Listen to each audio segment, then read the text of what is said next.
How to check Instagram Notes history. First thing first, head over to Instagram. And from here, you'll land on the home page. Once you land here, you're going to have to access your menu icon or the message icon first. And then as you can see, if you add any notes here, it will be saved here and will be displayed here. But if you want to see the history of it, Instagram currently does not provide data. So what you're going to have to do next is request your information. Head over to profile and then tap on the three lines at the top right.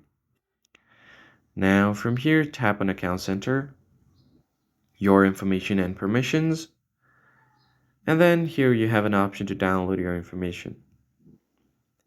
And now you'll also get two options from here. So as you can see, once your information is ready, you'll be able to download it like this. But let me just show you how you can get here. Download or transfer information, tap on it. Then select your Instagram account, tap on next. And since the notes are not categorized into a specific category like messages or lives, videos, or something like that, you're going to have to tap on all available information. And then you can select a date range as well. Now tap on download to device.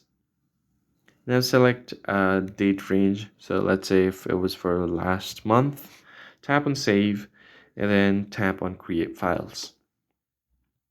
And once you've done that, you should be able to request the information. And once your request is ready, the download button will appear like this. You can just download this and you could easily view your history of notes. That's it for this video. I'll see you on the next one.